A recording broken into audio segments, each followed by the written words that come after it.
Hello again, everyone, and welcome back to Reddit Aliens. I'm John, and as always, thank you so much for being here. A good topic? Let's do it. People who have escaped death by complete luck. What happened? Please remember to like, share, and subscribe. The light turned green at the intersection. I started to move forward, but the driver in the lane next to me looked and hit the brakes. I hit my brakes too and looked around. Just then a car blew through the red light going 45 plus miles an hour. Had I continued through the intersection, my little hatchback might have been T-boned on the driver's side by a much larger vehicle. Thank goodness that other driver saw the car about to run through the light and honked his horn, or I might have been flattened. I was 16 in Bermuda, riding my moped into town when I came up to a bus stopped at a red light. I came to a stop, and then, as is tradition, I scooted around the bus to be at the front of the traffic. No more than 10 seconds later, a second bus plowed into the back of the first bus at 30 to 40 miles per hour. I would have been pancaked, no question. Apparently, the second bus driver had had a medical event and lost consciousness. I just sat on the side of the road for 30 minutes and looked at the trees, contemplating my mortality. Was swimming at an Australian beach, stupidly not between the flags, got smacked by a rogue wave and was stuck in a riptide. I was knocked out cold and pretty much drowned. Still to this day, I don't know how I got to shore. When I woke, I was up to wet sand on the beach and had 5 jellyfish around me. I was in the passenger seat of my dad's small sports car, low to the ground, when a crowbar came off of a work truck in front of us and flew into the windshield of our car. Somehow it stopped a few inches away from my face, and I luckily happened to be looking down, which meant all the glass that would have ended up on my face was in my hair instead. I always think about how lucky I was. I can't explain why that crowbar stopped halfway in and halfway out of the car. Crazy to think that if I didn't stop it, it would have hit me square in the forehead. Was driving home from a party with a friend in the car. Had a cop car on random patrol following me down a main intersection. Avoiding any sort of risk of getting a ticket, I was being extra cautious when waiting for the light to change. My side had only just changed to green, and since I was slower than normal moving off the line, it stopped me getting plowed by the semi that blew through the other part of the intersection on a red at full speed. I was just stopped there in stunned silence. Even the cops took a minute or two to reflect on what had happened before they peeled off and lit that truck up. I ended up coming back along the road where the cops had finally managed to pull that driver over 5 kilometers away from where the incident happened. Not me, but 2 strangers. When I was living in a college town, my roommate was driving me to the store to get some beer. It was dark out, and not a lot of light for the street.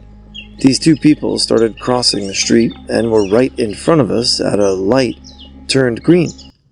I honked at them, and they got pissed off and stopped right in front of our car. The next second, a car came speeding past us in the next lane. Had they kept walking, they would have been hit by that car at about 40 miles per hour. We went to a party at Paul Smith College. My friend's favorite cousin was a student there. Bonfire, booze, and someone had the bright idea to bring out a snowmobile. I was going to ride on it, but had to go to the bathroom. I guess I took too long because he asked a different girl to ride with him. She did. They were both killed like 2 minutes later. It was traumatizing. It blew my mind for a long time. Had I just held my pee in, I'm the one currently in a coffin instead of Christine.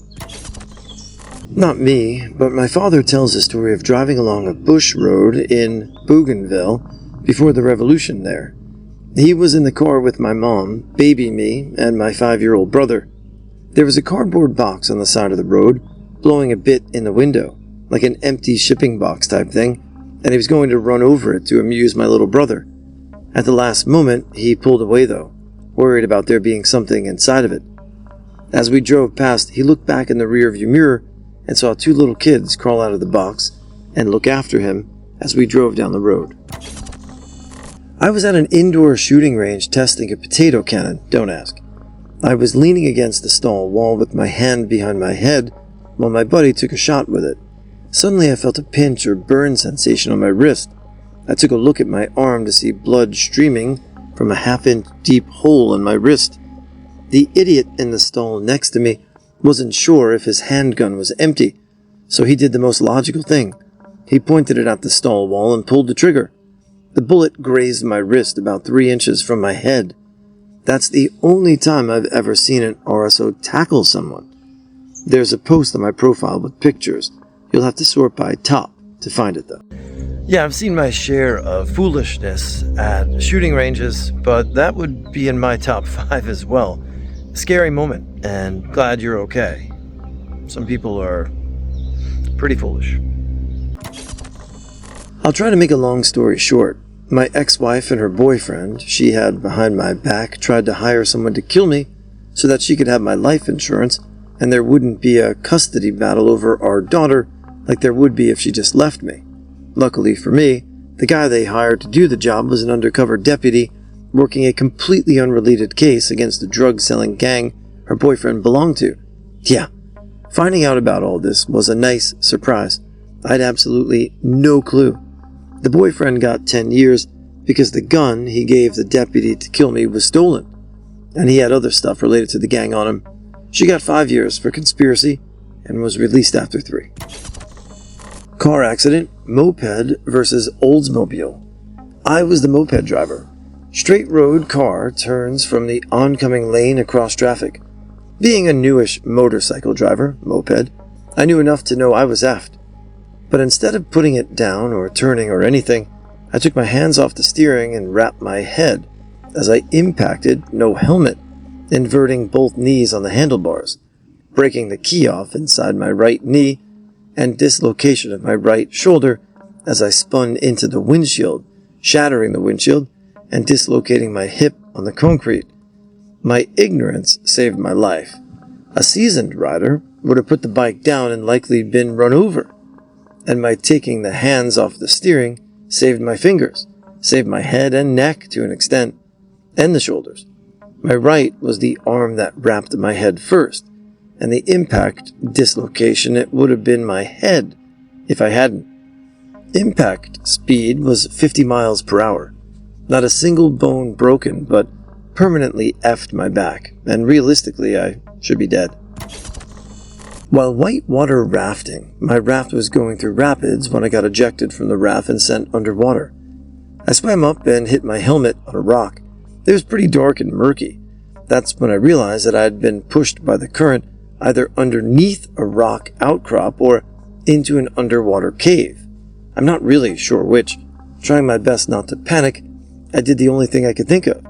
Used my hands to grip the rock and pushed myself against the current while kicking. After what felt like an eternity underwater, but it was probably no more than 2 or 3 minutes, I noticed the light was getting brighter, or before I knew it, I had reached the surface. Once at the surface, the current of the rapids shot me downstream, and I floated to the nearest bank of the river to collect myself. Back in the year 2000, 7-year-old me and friends were outside exploring. That day's location happened to be a power station. Older, 9-year-old boy lost his life on top of a machine. Electricity burned a hole through him. I lost both my hands trying to climb up and help him, amputated below the elbows. Power entered both arms, excited in armpit one side, neck other side. Power never went through my chest, or I'd be dead as well. Got admitted to the ER after my potassium levels tested low. They gave me an IV and a couple pills and then kept me in the hospital a couple days until I was at a normal level and were sure that the medication I was on wasn't lowering that significantly. The next day when the doctor came to check on me, he said he did not know anyone with such low potassium in their blood work that was still alive. The guy who set fire to my house used lighter fluid on a wet mattress he found behind the house. It's because he used the wet mattress that the fire spread slow enough for us to wake up, see the smoke, and call the fire department. Fire department told us that, had the mattress been dry, we'd be dead, because he put it up against the side of the house with the gas line. So, not just burnt to death, confettied. I guess I'm thankful for the stupidity of crackheads. When I was young, my first car was a junker.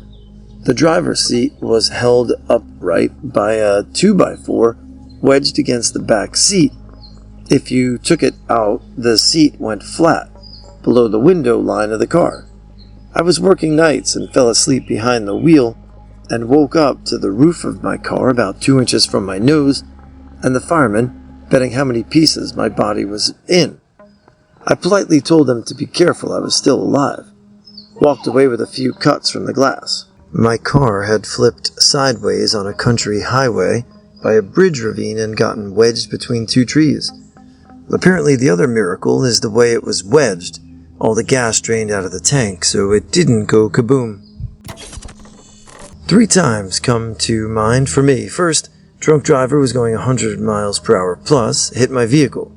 They were coming down the wrong side of the highway that late evening. I swerved and woke up in the floor of my truck.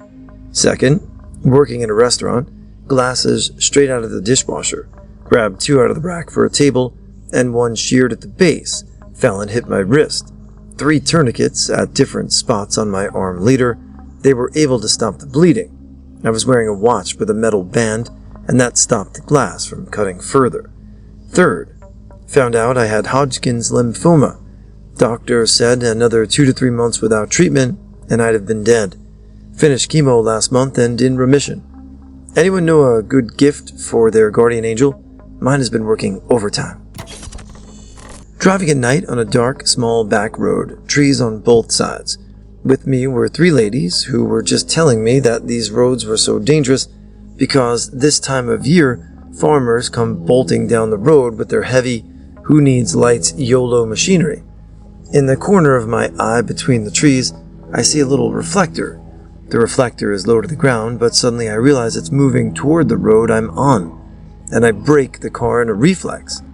Next thing I know, I have to brake completely, because this gigantic, dark, unlit tractor trailer turns on the road in a hurry. Nobody in the car realized it was there, and we were all scanning the side road, as we were just talking about the danger.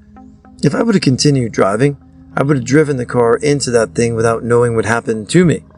It reminds me of my colleagues in Africa who keep telling me I should stop worrying about the trucks you can see coming toward you and start worrying about the trucks you cannot see coming your way.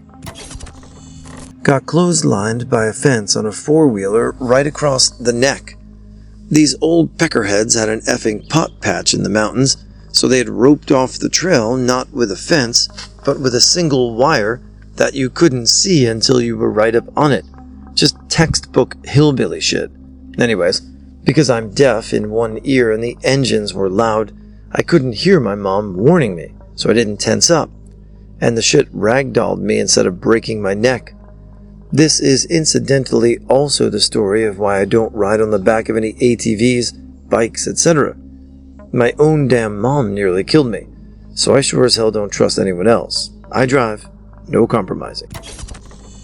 I was driving on an interstate approaching an interchange where I saw several cop cars racing the wrong way at me down the ramp.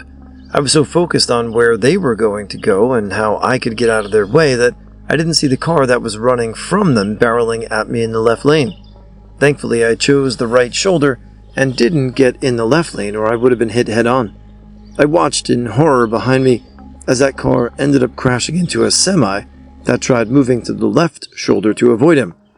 Had I been just a few seconds later or gotten in that lane to avoid the cops, that would have been me. As if the crash itself wouldn't have been bad enough, I was in a tiny early 90s Mazda MX-3, and I know I would have only been wearing a shoulder belt because that car had the automatic seat belts and I didn't use the lap belt back then.